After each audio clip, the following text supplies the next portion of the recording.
The coffee stain spread across the front of Maya's white blouse like a Rorschach test of disaster, and all she could do was stand frozen on the sidewalk while the stranger who had just collided with her looked equally horrified. "I am so incredibly sorry," he said, his deep voice laced with genuine concern. He was tall, dark-haired, and wearing what had to be $1,000 suit. Even in her flustered state, Maya noticed the sharp cut of his jaw and the striking intensity of his gray eyes. "It's fine," Maya managed, though it absolutely was not fine. She had a job interview in 20 minutes, and now she looked like she had been attacked by a cappuccino. She dabbed uselessly at the stain with a crumpled napkin from her purse. "Let me pay for dry cleaning, or a new shirt." The man was already pulling out his wallet, and Maya caught a glimpse of several platinum credit cards. "Really, it's okay. I just need to go." She hurried away before he could protest further, leaving him standing on the corner of 5th and Madison with his wallet still in hand.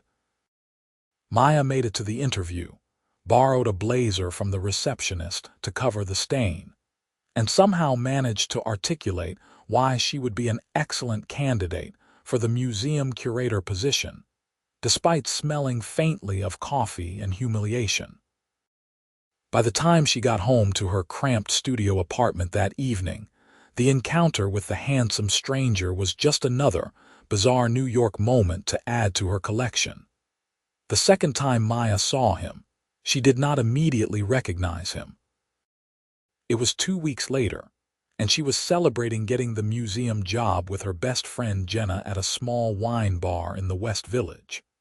Maya had just finished her second glass of Pinot Grigio and was feeling pleasantly relaxed when Jenna suddenly grabbed her arm. "Don't look now, but that incredibly hot guy at the bar keeps staring at you," Jenna whispered, not at all subtly. Maya, of course, immediately looked. The man at the bar was indeed staring, and when their eyes met, recognition flashed across his handsome features. It was Coffee Stain Guy. He smiled, a slow, devastating smile that made something flutter in Maya's chest. "Oh my God, that's the guy who ran into me," Maya said, her voice coming out higher than usual. "The coffee guy. You did not tell me he looked like that," Jenna said accusingly. Before Maya could respond, the man was walking toward their table. He moved with the kind of confident grace that suggested he was used to getting what he wanted. "I owe you a new shirt," he said when he reached them, directing his words to Maya. Up close, she could see that his eyes were not just gray but had flecks of blue in them, like a stormy sea. "You really don't," Maya replied, acutely aware that Jenna was watching this interaction with undisguised interest. "Then let me buy you a drink." "To make up for ruining what I assume was an important day." "I got the job anyway," Maya found herself saying, his smile widened. "Congratulations. That definitely deserves a drink." Jenna kicked Maya under the table, not at all subtly. Maya shot her a look before turning back to the stranger. "Okay, one drink." He signaled the bartender and ordered a bottle of wine that Maya suspected cost more than her monthly grocery budget. When it arrived, he poured for all three of them with easy charm. "I'm Ethan," he said, extending his hand first to Maya, then to Jenna. "Maya." "And this is Jenna." "What kind of job did you get?" Ethan asked, settling into a chair he had pulled over from a neighboring table. "Museum curator." "Well, assistant curator at the Metropolitan Museum of Art." Something lit up in Ethan's eyes. "The Met, that's impressive. What department?" "European paintings, mostly Renaissance and Baroque. You must love art." "I love history," Maya corrected. "Art is just history you can see. Every painting is a window into a specific moment in time, a specific perspective. It's like being able to touch the past." She realized she was rambling, probably from the wine, but Ethan was leaning forward, listening intently. "That's a beautiful way to look at it," he said softly. They talked for another hour.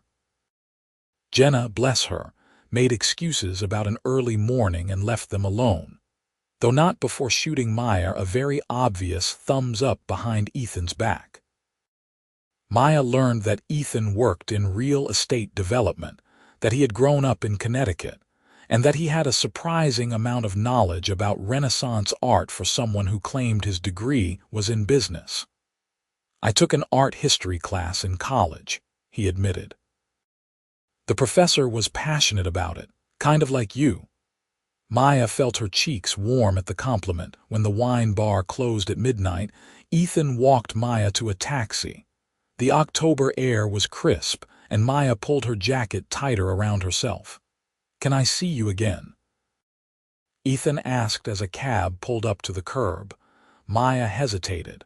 Something about this felt too easy, too good.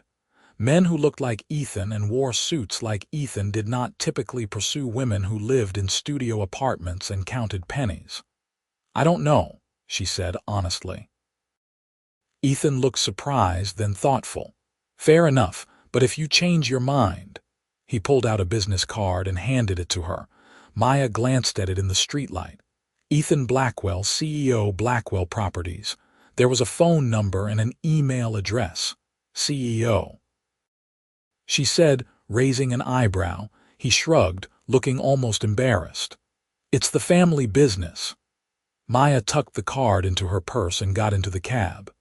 As it pulled away, she looked back to see Ethan still standing on the sidewalk, hands in his pockets, watching her go. She did not call him. Over the next 3 weeks, Maya threw herself into her new job, learning the ins and outs of the museum's collection, working on upcoming exhibition plans, and trying not to think about gray eyes and expensive wine. She told herself she had made the right decision. Ethan Blackwell was clearly out of her league, and getting involved with someone like that was asking for heartbreak. But she kept his business card in her wallet. The third encounter happened on a rainy November afternoon.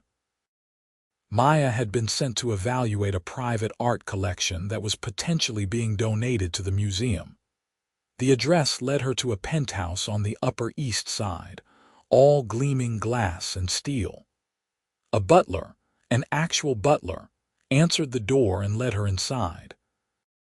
The apartment was stunning, with floor-to-ceiling windows that overlooked Central Park and walls lined with artwork that made Maya's professional heart skip a beat. She was standing in front of a small but exquisite Caravaggio when she heard a familiar voice behind her. "Maya." She turned around so fast she nearly dropped her portfolio. Ethan stood in the doorway, wearing jeans and a casual button-down shirt, looking just as shocked as she felt. "What are you doing here?" they said simultaneously. Ethan recovered first. "I live here. What are you doing here?" "The museum sent me to evaluate a collection for a potential donation. Mr. Blackwell's collection." "That would be my father's collection," Ethan said slowly. "But he's in London. I'm handling it for him." Maya felt her face flush. "I didn't realize. The paperwork just said Blackwell." "This is fate," Ethan said, moving into the room. "3 times, Maya. We've run into each other 3 times now. At some point, you have to admit the universe is trying to tell us something." "The universe doesn't work that way," Maya said, but she could not quite keep the smile off her face. "Doesn't it?" Ethan moved closer, and Maya was suddenly very aware that they were alone in this enormous apartment. "Let me get this out of the way first, okay? Then we can talk about what the universe might or might not be telling us." He was right. Maya forced herself into professional mode, pulling out her camera and notebook. For the next 2 hours, she documented the collection, taking notes on provenance and condition while Ethan provided information about how his father had acquired each piece. He was surprisingly knowledgeable, and Maya found herself getting caught up in discussions about technique and historical context. "Your father has excellent taste," Maya said as she photographed a small Rembrandt sketch. "This collection is museum quality. He'll be glad to hear that. He's been collecting for 40 years. Ethan paused. He had a stroke last year, not a severe one, but enough to make him think about legacy. He wants these paintings to be somewhere people can enjoy them, not locked away in an apartment. I'm sorry about your father, Maya said softly. He's doing better now, stubborn as ever. Ethan smiled, but there was something vulnerable in his expression. It scared me, though, made me realize how quickly things can change. Maya finished documenting the last painting, a luminous Vermeer, and tucked her camera back into her bag. The rain was coming down harder now, drumming against the windows. "So," Ethan said, and Maya could hear her own heartbeat in the silence that followed. "I want to know everything about you." Maya blinked. "What? Everything?" "Where you grew up, what your favorite food is, what you dream about at 3 in the morning. I've met you 3 times now, and each time I walk away wishing I'd asked more questions, learned more about who you are." He took a step closer. "So I'm asking now, let me take you to dinner. A real dinner, not just accidental drinks at a wine bar. Let me get to know you." Maya's heart was doing complicated things in her chest. "Ethan, if you're not interested, tell me. I'll respect that. But if you are, if there's any part of you that feels what I feel when we're in the same room, then give me a chance." Maya thought about the business card she had been carrying around for 3 weeks. She thought about how she had found herself looking for him in crowds, hoping for another accidental encounter. She thought about how alive she felt when he looked at her like he was looking at her right now. "Okay," she said. "Dinner." Ethan's face broke into a grin that transformed his usually serious features. Yeah, tonight," Maya laughed. "I look like a drowned rat. You look beautiful." He said it with such simple sincerity that Maya felt her breath catch. "But if you want to go home and change, I can pick you up at 7. Where do you live?" Maya gave him her address, and if he was surprised by the neighborhood, he did not show it. He called her a car service, refusing to let her take the subway in the rain, and walked her down to the lobby to wait. 7 o'clock, he said as the car pulled up. "I'll be the guy who can't believe his luck." Maya was smiling the entire ride home. She called Jenna the moment she walked through her apartment door.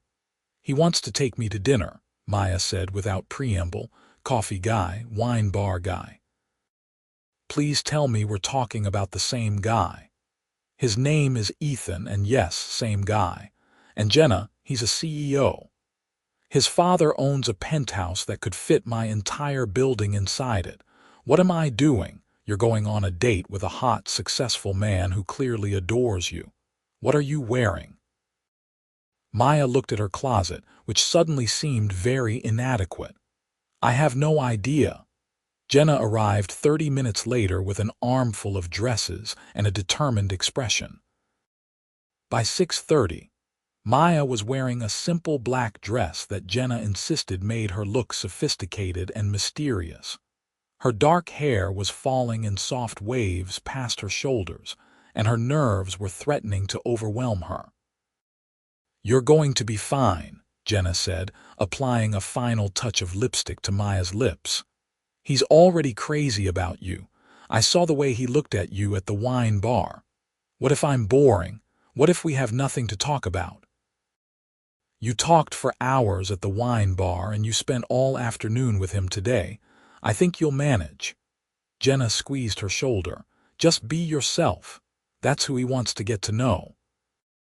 Ethan arrived exactly at 7, wearing dark slacks and a charcoal sweater that made his eyes look even more striking.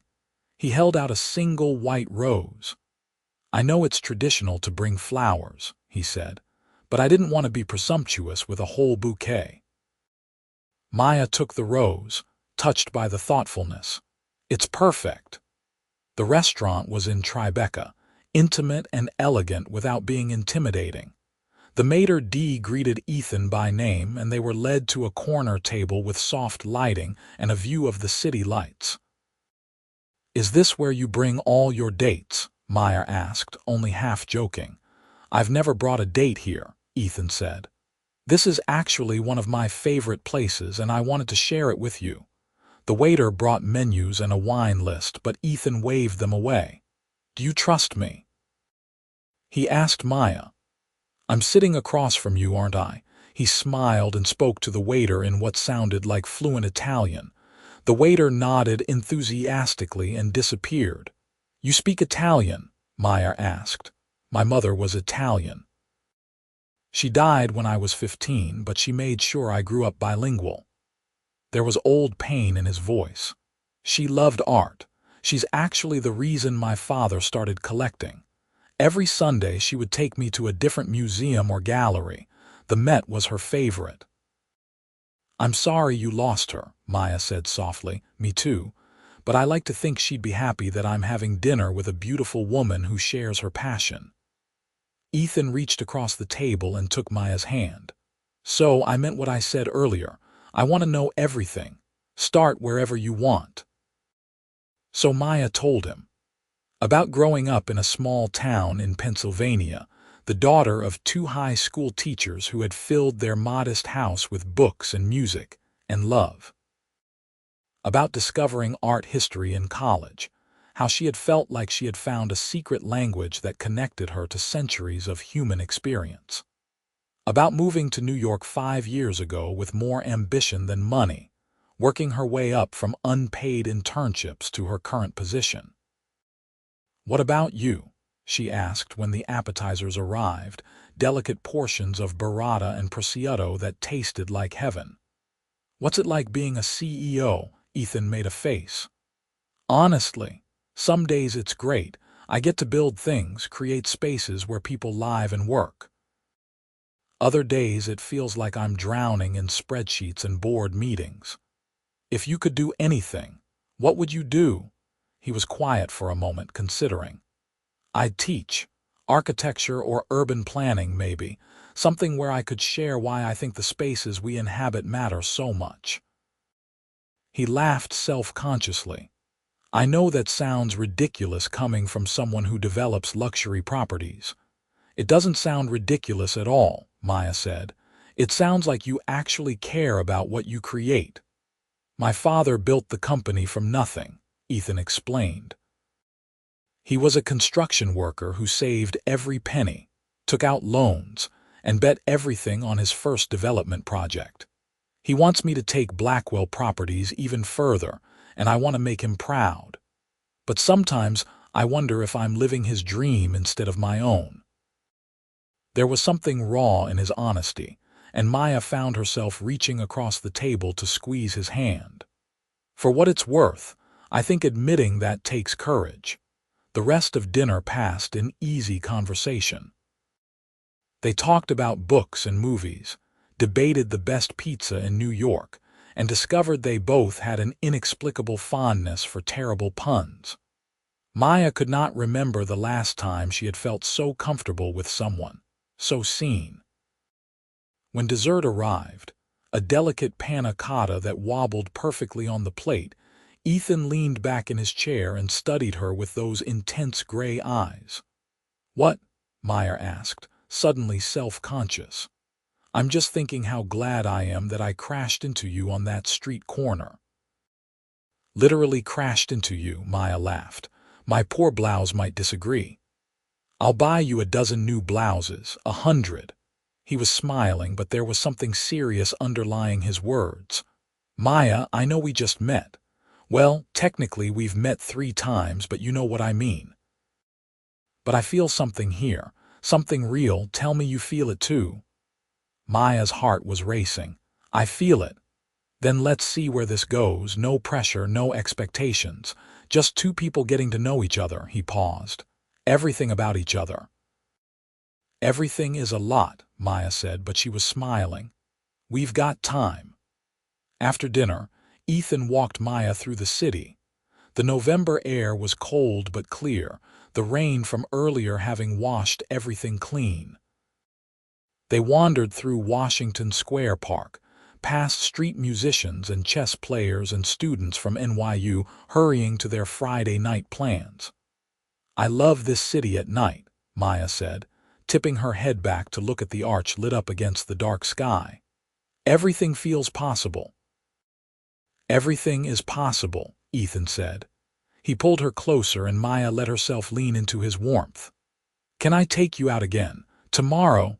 You want to see me tomorrow? I want to see you every day, he said simply. But I'll start with tomorrow. Maya knew she should probably play it cool, should probably not seem too eager. But something about Ethan made her want to throw all those dating rules out the window. Tomorrow, she agreed. He kissed her on her doorstep, a soft, sweet kiss that still managed to make Maya's toes curl. When she finally made it inside, she leaned against the door and allowed herself a moment of pure, giddy happiness. Tomorrow came, and the day after that, and the day after that. Maya and Ethan fell into an easy rhythm, stealing time between her museum hours and his business obligations. He showed up at the Met on her lunch breaks with sandwiches from her favorite deli. She met him after late meetings, and they walked through the city talking about everything and nothing. One Sunday, he took her to a gallery opening in Chelsea, where Maya spent an hour engaged in passionate debate with the artist about the role of abstraction in contemporary art, while Ethan watched with an expression of undisguised admiration. You light up when you talk about art, he told her afterward as they shared late-night tacos at a food truck. It's mesmerizing. You light up when you talk about buildings, Maya countered. I've noticed. 3 weeks into whatever they were doing, Ethan invited Maya to his office. Blackwell Properties occupied 3 floors of a gleaming tower in Midtown, all glass walls and modern furniture. Ethan's office was on the top floor with a view that stretched from the Hudson to the East River. This is where you spend your days, Maya asked, moving to the window. Unfortunately. Ethan came up behind her, wrapping his arms around her waist. Though it's better when you're here. Maya leaned back against him, feeling safe and content.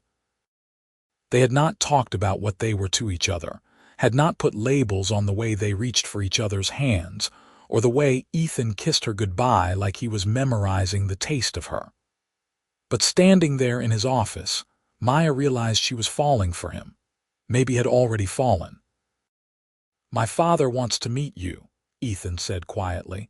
Maya turned in his arms to face him. Really? I told him about you, about us. He's in town this week, and he specifically asked if he could meet the woman who has me smiling at my phone during board meetings. Do you smile at your phone during board meetings? Constantly. You send the worst jokes. Maya swatted his chest playfully, but her stomach was doing nervous flips.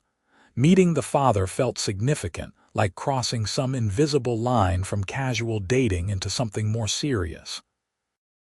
You don't have to if you're not ready, Ethan added, reading her expression. I just thought, given that you'll be working with him on the art donation. No, I want to, Maya said, making the decision. When? Dinner tomorrow night. I'll be there too, obviously. And Maya. He cupped her face in his hands. He's going to love you. How could he not?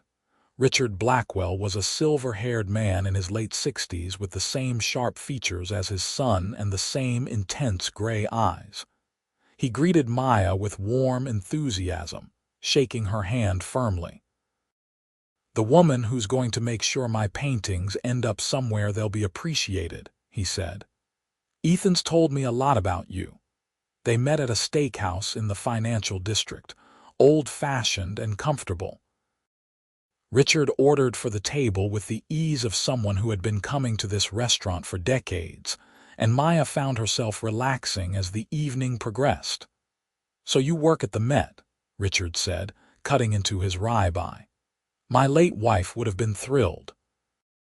She always said the day I started collecting art was the day I became interesting. Maya laughed. Art does have that effect on people.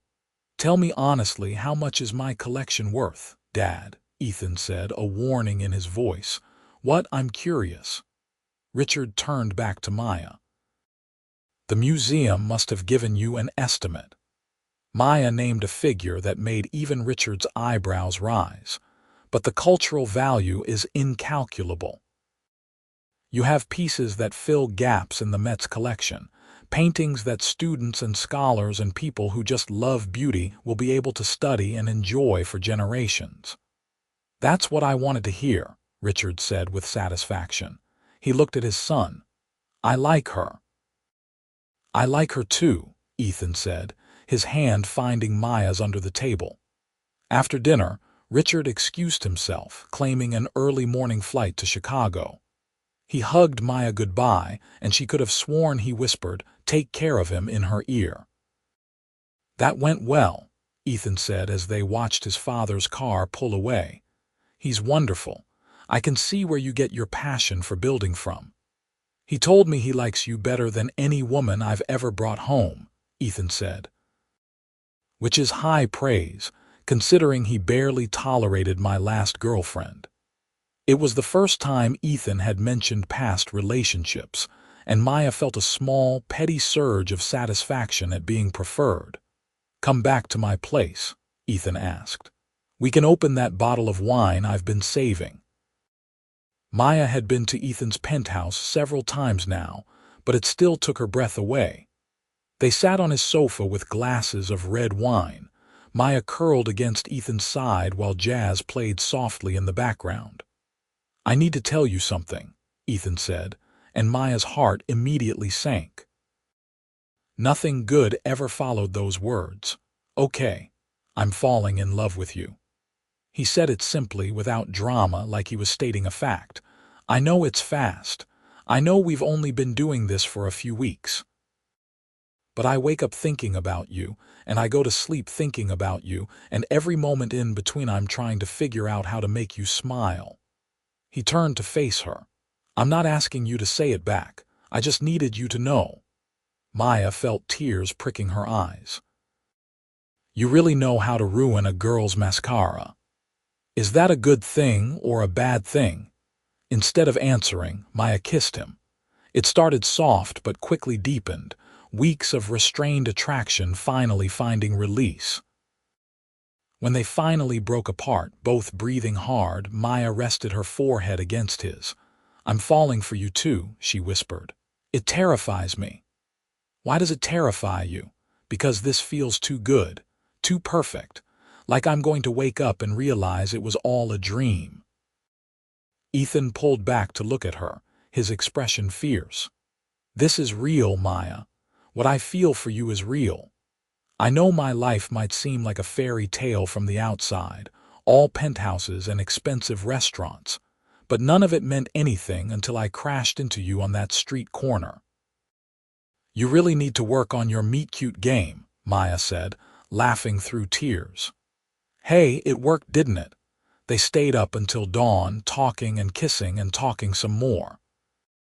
Maya learned about Ethan's college years, his brief rebellion where he had traveled through Europe instead of going straight into the family business. Ethan learned about Maya's first heartbreak, a boyfriend in graduate school who had cheated on her with a classmate. His loss, Ethan said fiercely. Though I have to thank him for being an idiot because otherwise you might not be single. What about you? Maya asked. What happened with your last girlfriend? Ethan sighed. Lauren. We dated for 2 years. She was an attorney at a firm we worked with. Smart, ambitious, beautiful. On paper, we were perfect. But I never felt with her what I feel with you, not even close. She knew it too. When we broke up, she told me I was in love with the idea of her, not actually with her. She was right. He traced patterns on Maya's arm absently. I think I was trying to check boxes. Successful girlfriend, check. Appropriate partner for a CEO, check. But there was no fire, no passion. Nothing like this. As the sky outside started to lighten with the first hints of dawn, Ethan asked, Stay, I'll make you breakfast. Maya knew she should probably go home, should probably maintain some boundaries. But she was tired of boundaries, tired of protecting herself. Okay, she said. She woke up to the smell of coffee and bacon. Ethan was in the kitchen wearing pajama pants and nothing else, and Maya took a moment to appreciate the view. "Good morning," he said, turning to smile at her. "How do you like your eggs? However you're making them is fine." They ate breakfast on his balcony despite the December chill, wrapped in blankets and watching the city wake up beneath them. "I have a business trip next week," Ethan said. "San Francisco 3 days. Come with me." Maya nearly choked on her coffee. "What? Come with me?" "I'll be in meetings most of the day, but we'd have the evenings. I could show you the city." "Ethan, I can't just take off work." "Why not? Don't you have vacation days?" "Well, yes, but—" "Then use them. Come with me. Let me spoil you a little." Maya wanted to say yes. She also knew how it would look, jetting off to San Francisco with a millionaire boyfriend after only a month of dating. If he was even her boyfriend. They still had not defined what they were to each other. "What are we doing?" Maya asked abruptly. Ethan set down his fork. "What do you mean?" "This, us. Are we dating? Are you my boyfriend? I know that sounds juvenile, but I need to know what this is." "You're my girlfriend," Ethan said firmly. "Absolutely, definitely my girlfriend. I thought that was obvious. It's nice to hear it said out loud." "Maya Torres is my girlfriend," Ethan announced to the empty balcony. "In case anyone was wondering." Maya laughed, feeling lighter. "Okay then. Your girlfriend will come to San Francisco with you." San Francisco was magical. Ethan's meetings kept him busy during the days, but he was all hers in the evenings. They had dinner at a tiny Italian restaurant in North Beach, walked across the Golden Gate Bridge at sunset, and spent an afternoon wandering through the San Francisco Museum of Modern Art, where Maya fell in love with a Rothko that made her cry. "I don't understand abstract art," Ethan admitted, standing in front of the massive canvas. "Tell me what you see." Maya tried to put it into words. "It's emotion made visible. Look at how the colors bleed into each other, how the edges are soft but the center is this intense, almost violent red. It's about feeling, not thinking." Ethan was quiet for a long moment. "I think I'm starting to get it." On their last night, Ethan took her to a rooftop bar with views of the bay. They shared a bottle of champagne and talked about the future in vague, hopeful terms. "What do you want?" Ethan asked. 5 years from now, what does your life look like?" Maya considered. "I want to curate my own exhibition, something meaningful that changes how people think about art and history. I want to write maybe a book about the stories behind paintings, and I want—" She hesitated. "What?" "I want someone to share it with, someone who gets excited about my successes and holds me when I fail, a partner." "You have that," Ethan said softly. "If you want it, you have that." Maya leaned her head on his shoulder, watching the lights of the city reflect off the dark water of the bay. "What about you? What do you want?" "Honestly, I want to figure out how to run my father's company while still being true to what I care about. I want to develop properties that serve communities, not just make money, and I want you. In 5 years, in 50 years, I want you." It was too soon for promises like that, Maya knew. But hearing Ethan say it made her heart feel too big for her chest. Back in New York, reality settled back in. Maya's work at the museum intensified as they prepared for the spring exhibition season. Ethan was deep in negotiations for a major development project in Brooklyn. They still saw each other almost every day, but the easy bubble of those early weeks had given way to the complexity of real life. The first fight happened in January, over something stupid. Ethan had bought Maya a painting, a small landscape by a contemporary artist she had mentioned admiring. It was beautiful and thoughtful and probably cost more than Maya made in 3 months. "I can't accept this," Maya said, staring at the painting wrapped in brown paper on her kitchen table. "Why not?" Ethan looked genuinely confused. "Because it's too much. Ethan, I know you have money, but I can't have you buying me things like this." It's a gift. I thought you'd like it. I do like it. I love it. That's not the point. Maya struggled to articulate what she was feeling. I don't want you to think you have to buy me things. I'm not with you because you're rich. I know that, Ethan said, his voice hardening slightly. That's why I feel comfortable giving you gifts, because I know you're not using me. I'm not using you at all. Maya's voice rose. But these expensive gifts, it makes me feel like you're trying to buy affection I'm already freely giving. They stared at each other across the small apartment, and Maya watched Ethan's jaw tighten. I'm sorry, he said stiffly. I didn't mean to offend you. I just wanted to make you happy. You do make me happy, but I'd be just as happy with flowers from the bodega as I am with an original painting. Ethan left shortly after, and Maya spent the rest of the evening feeling miserable. She knew she had hurt him, but she also knew she needed to establish boundaries. She could not let herself become some kept woman dependent on Ethan's wealth. He texted her the next morning. Can we talk?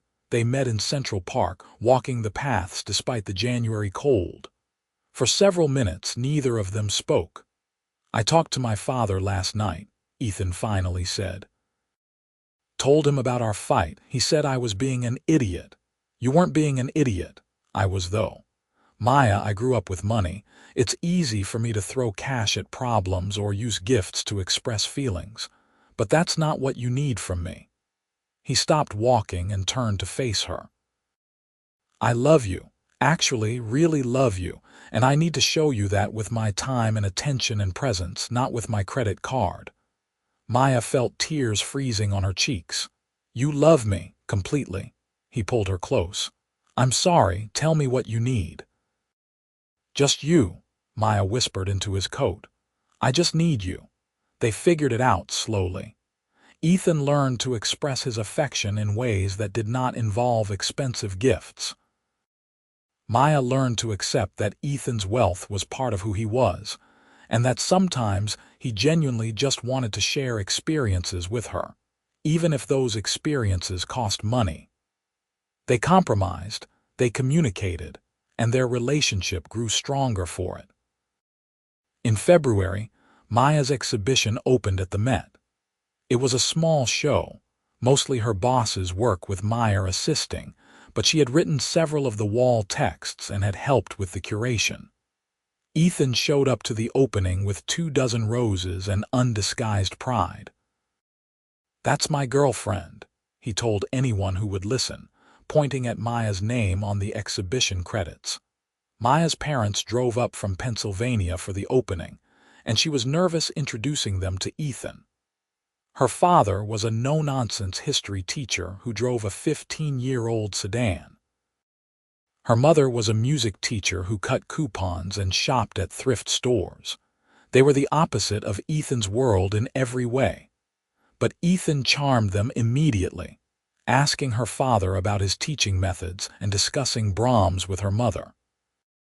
By the end of the evening, Maya's mom was whispering, "He's a keeper," in her ear, and her father was clapping Ethan on the shoulder like they were old friends.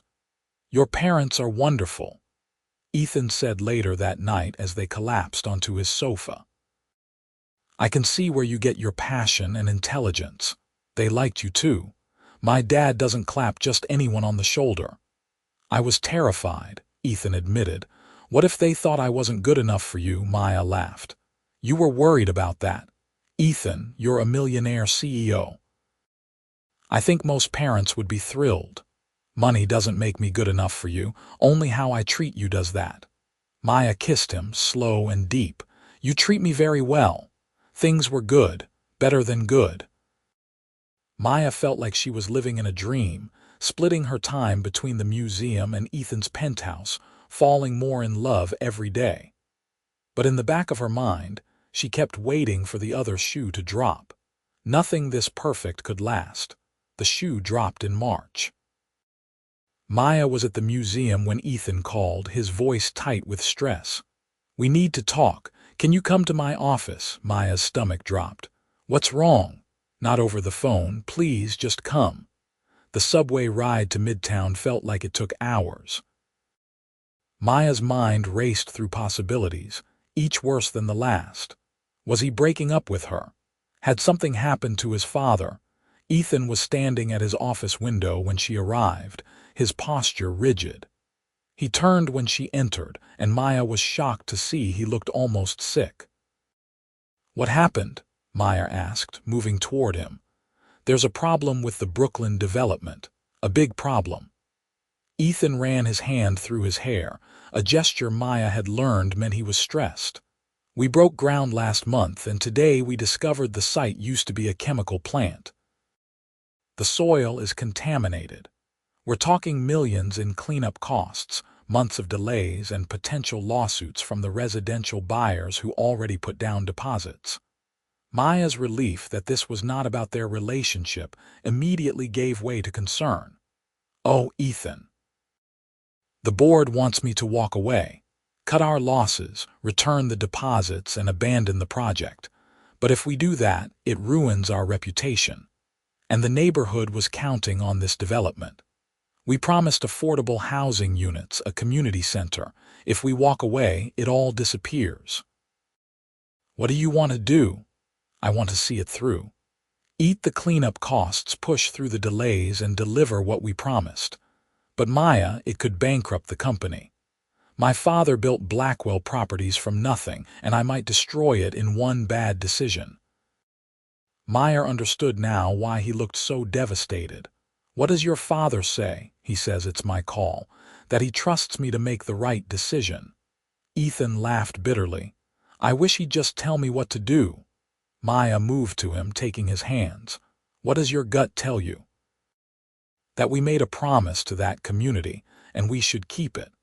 But I'm terrified that I'm letting my idealism cloud my judgment. You told me once that you wanted to develop properties that serve communities, not just make money. This is your chance to prove you meant it." Ethan searched her face. "Even if it means we might lose everything, you won't lose everything. You'll still have your integrity, your word, and me. You'll still have me." Something in Ethan's expression shifted. He pulled Maya into his arms, holding her so tightly she could barely breathe. "I love you," he said into her hair. "God, Maya, I love you so much. I love you too. We'll figure this out." The next few months were brutal. Ethan was at the office until midnight most nights, dealing with contractors and lawyers and angry board members. The cleanup took longer than expected, and costs spiraled. There were days when Ethan looked so exhausted that Maya worried about his health, but he never wavered in his decision. He met with the community board regularly, keeping them updated. He renegotiated contracts, called in favors, and worked magic to keep the project moving forward. And through it all, Maya was beside him, bringing him dinner when he forgot to eat, listening when he needed to vent, and reminding him why he was fighting so hard. "I don't know what I'd do without you," Ethan said one night in late May. They were in his office, Maya curled up on the sofa while Ethan reviewed contracts. "You keep me sane. You'd be fine without me." "No, I wouldn't." Ethan set down his papers and came to sit beside her. "Maya, this is when I know it's real. Not when things are easy and fun, but when everything's falling apart and you're still here. Where else would I be? I know women who would have run the first time I said the company might be in trouble." Maya frowned. "Then you were dating the wrong women." "I know. That's why I'm so grateful I found the right one." In June, the contaminated soil was finally cleared. Construction resumed, and the project that had seemed doomed suddenly had new life. The board stopped calling for Ethan's resignation. His father flew in from London, embraced his son, and told him he was proud. "You did it," Maya said, watching Ethan finally relax for the first time in months. "We did it," Ethan corrected. "I couldn't have gotten through this without you." To celebrate, Ethan took Maya to the Hamptons for a long weekend. They rented a small cottage on the beach, nothing like the massive estates that lined the shore. For 3 days, they did nothing but walk on the beach, eat seafood, and remember what it felt like to just enjoy each other's company without the weight of crisis hanging over them. "I want to show you something," Ethan said on their last evening. He led Maya down the beach to a small outcropping of rocks. The sun was setting, painting the sky in shades of orange and pink. "It's beautiful," Maya said, watching the waves crash against the rocks. "Maya, I need to ask you something important." Maya turned to look at him and felt her heart stop. Ethan was down on one knee, a small velvet box in his hand. "I know we've only been together for 8 months, Ethan said, his voice shaking slightly. "I know that's not very long. But Maya, I've known since our third encounter that you were the person I wanted to spend my life with. You've stood by me through the worst few months of my career. You've made me laugh when I wanted to give up. You've challenged me to be better, to care more, to build things that matter. I love you more than I knew it was possible to love another person. And I don't want to wait. I don't need to wait. So, Maya Torres, will you marry me?" He opened the box to reveal a simple platinum band with a single diamond. It was elegant and understated, exactly what Maya would have chosen for herself. Maya realized she was crying. "Yes. Yes, of course, yes." Ethan's hands shook as he slid the ring onto her finger. Then he was standing and Maya was in his arms and they were both laughing and crying and kissing. "I was so nervous," Ethan admitted. "What if you thought it was too soon?" "It's not too soon. When you know, you know." Maya looked down at the ring on her finger, catching the last rays of sunset. "I can't believe I'm engaged. Believe it. You're stuck with me now." They called their families that night. Maya's mother screamed so loudly that Maya had to hold the phone away from her ear. Her father's gruff, "He better treat you right," was followed by a suspiciously emotional welcome to the family. "Son," when Ethan got on the line. "Richard Blackwell promised to fly in the next week to celebrate properly." "My mother would have adored you," Richard told Maya when he arrived, pulling her into a warm hug. "She always wanted Ethan to find someone with passion and intelligence.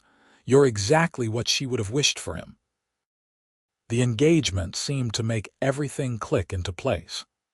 Maya moved into the penthouse officially, bringing her books and her few pieces of furniture that Ethan insisted they make space for. "This is your home now, too," he said firmly when Maya protested that they did not need her worn-out armchair. "I want your things here. I want this to feel like ours, not just mine." The Brooklyn development was completed in September, right on schedule. Ethan insisted Maya come to the ribbon-cutting ceremony. "I couldn't have done this without you," he said as they stood in front of the new building. The community center gleamed, and the affordable housing units were already fully occupied. "This is as much your victory as mine. I didn't do anything. You kept me sane. You reminded me why it mattered. That's everything." They set a wedding date for the following spring, a year after they had met. Maya was involved in planning a major Renaissance exhibition at the Met, and Ethan was working on a new development project in Queens. But they made time to taste cakes and look at venues and argue good-naturedly about whether to have a band or a DJ. "I don't care if we get married in a backyard with sandwiches from the deli," Ethan said one night as they reviewed catering options. "As long as I get to marry you." They chose the New York Public Library for the venue, a nod to both their love of history and beauty. Maya's mother cried when she saw the space. Her father just shook his head and muttered about fancy New York folks, but Maya saw him wiping his eyes. The wedding was perfect. Maya wore a simple gown that made Ethan's eyes shine with tears when she walked down the aisle. They wrote their own vows, and Maya barely got through hers without sobbing. "You crashed into my life when I least expected it," she said, holding Ethan's hands. "And somehow, in that coffee-stained disaster of a morning, I found everything I didn't know I was looking for." You challenge me, you support me, you love me exactly as I am. I promise to stand beside you in every crisis and celebrate every victory. I promise to bring you terrible jokes and good coffee.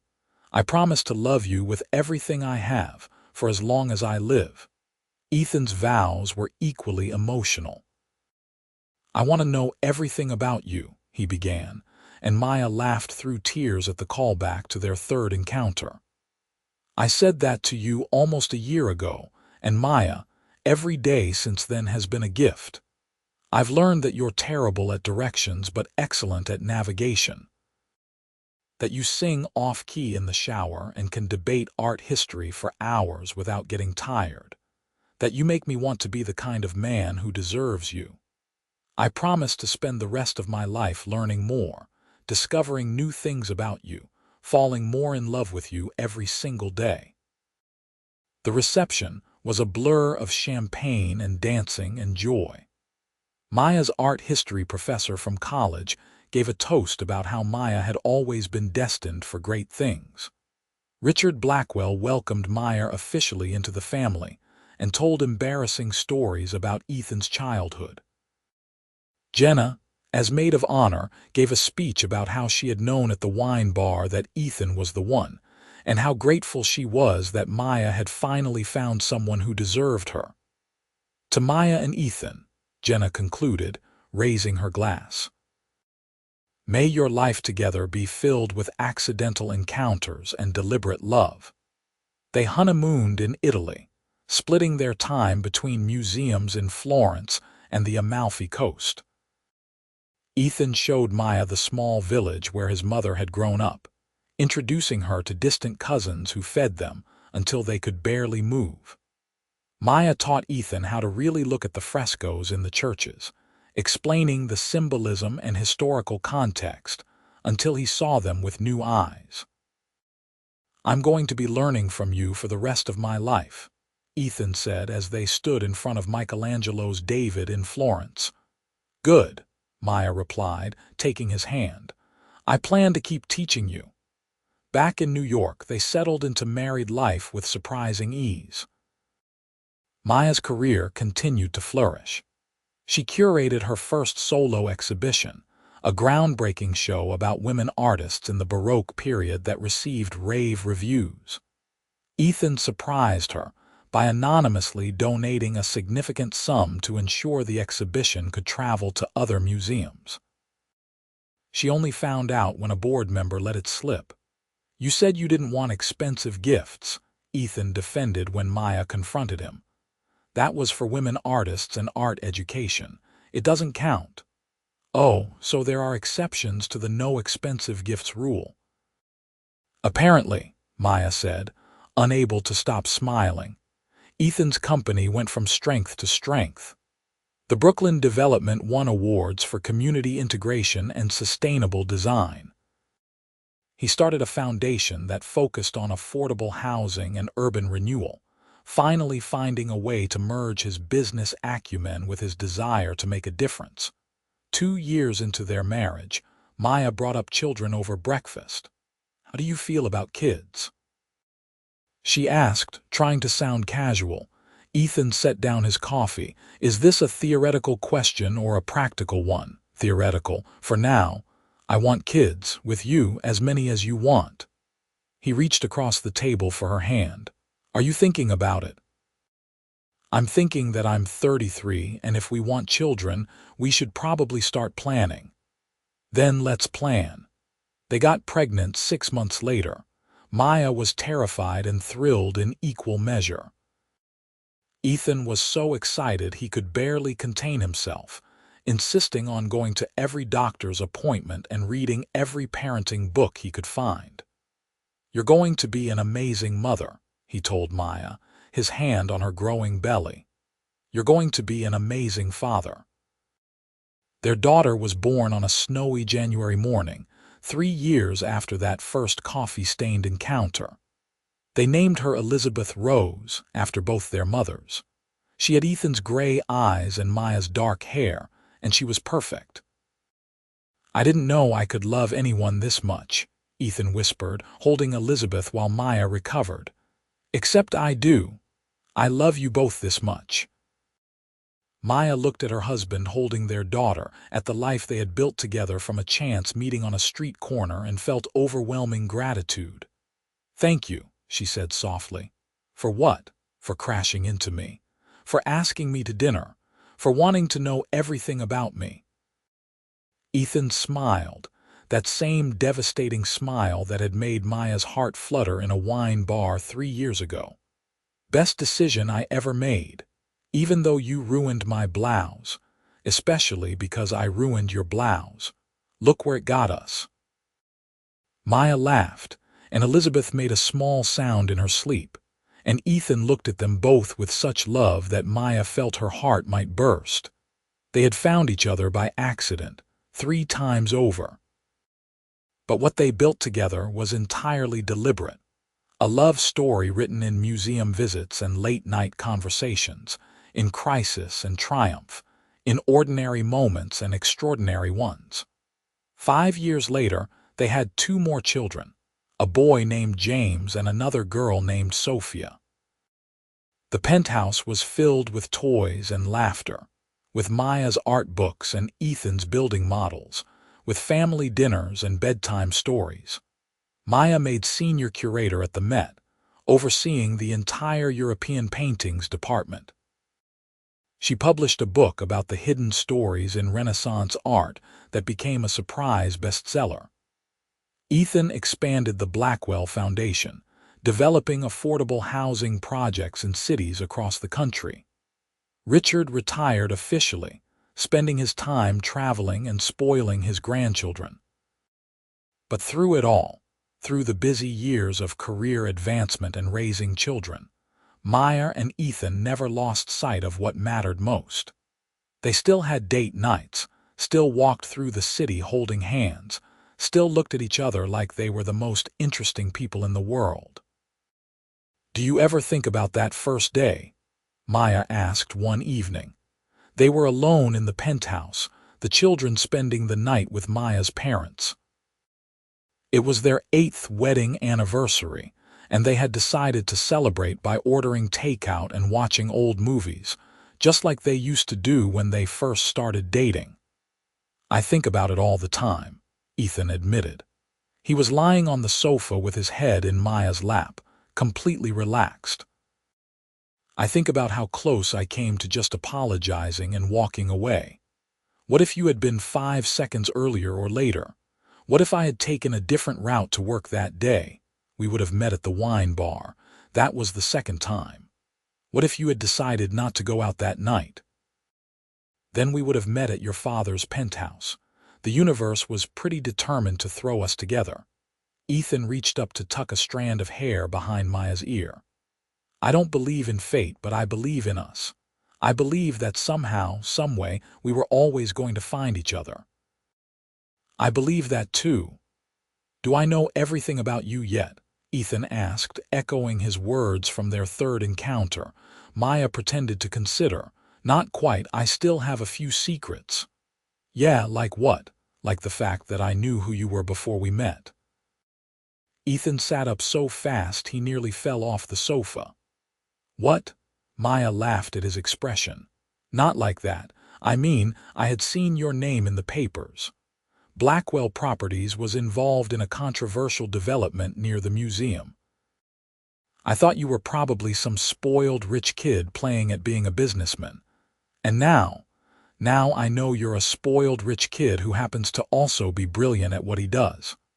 Maya was still laughing as Ethan pulled her close. "Any other secrets you want to share? I love you." "Is that secret enough?" "Not a secret at all," Ethan murmured against her lips. "I've known that since you agreed to have dinner with me. Confident, weren't you? Hopeful. There's a difference."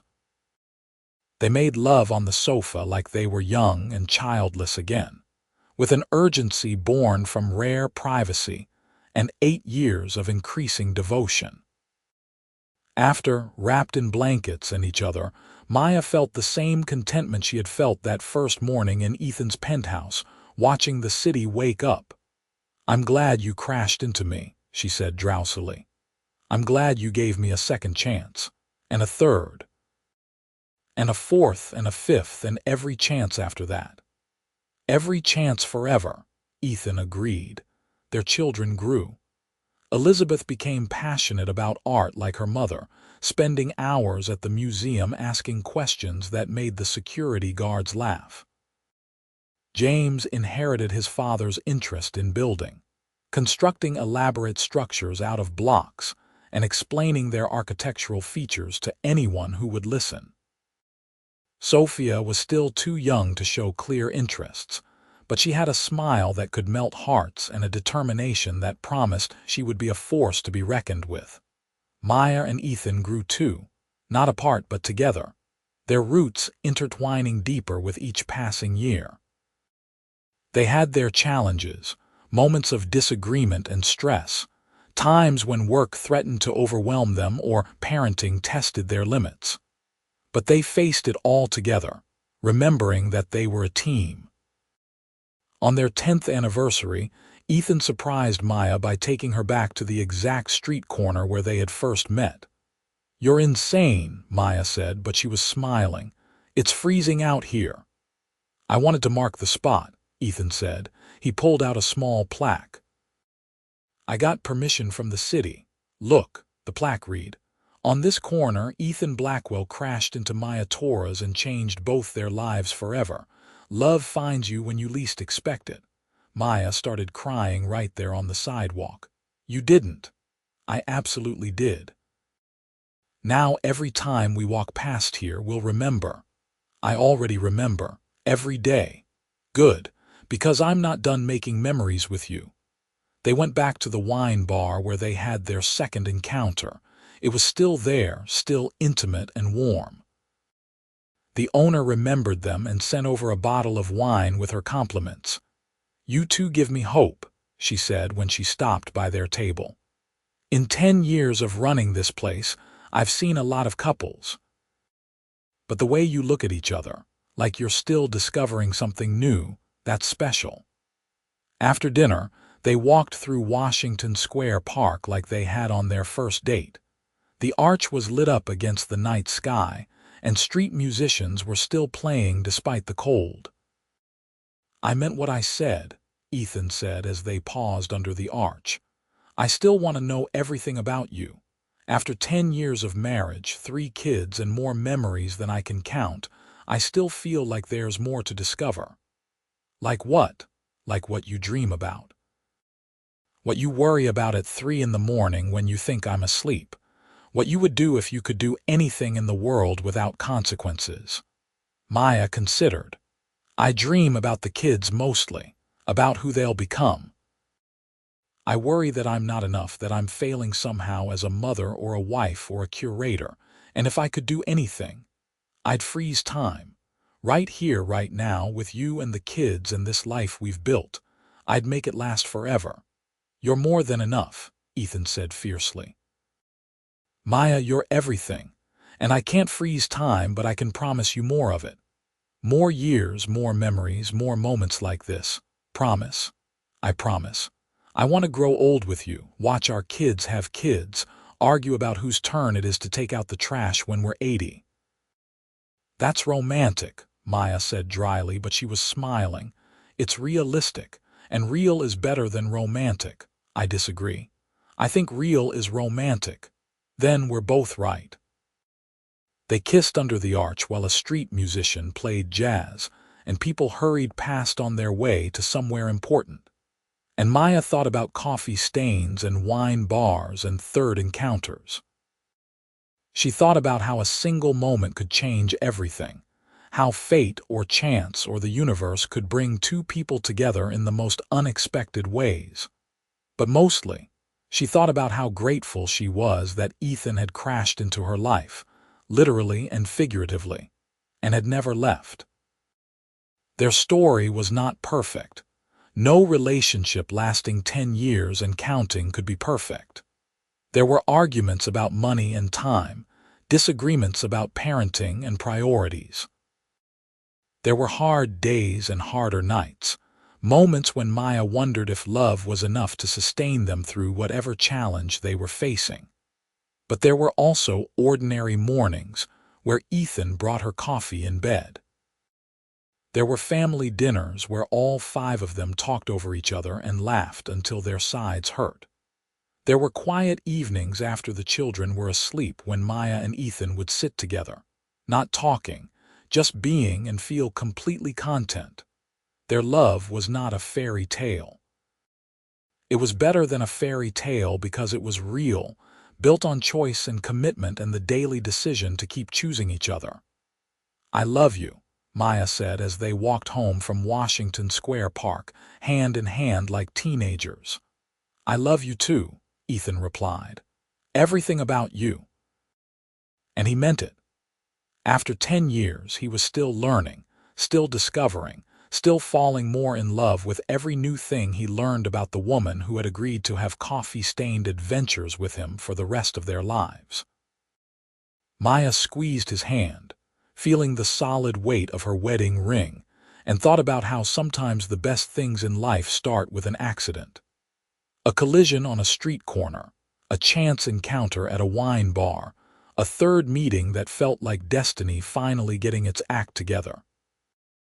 She thought about Ethan saying, "I want to know everything about you," and meaning it. She thought about a life spent revealing herself to someone who actually wanted to see every part of her, good and bad, light and shadow. And she thought about how incredibly lucky she was that the universe, or fate, or just random chance, had thrown them together 3 times until they finally got the message. Love was not about knowing everything. It was about wanting to know everything, about staying curious and interested even when the mystery faded and reality set in. It was about choosing someone every day, in big ways and small, until those choices became as natural as breathing. Maya and Ethan walked home through the New York night, surrounded by millions of people but aware only of each other, ready for whatever came next, secure in the knowledge that they would face it together. And somewhere in the city, on a street corner marked by a plaque, their story continued, written in the countless small moments that made up a life, a love, and a legacy that would last long after they were gone.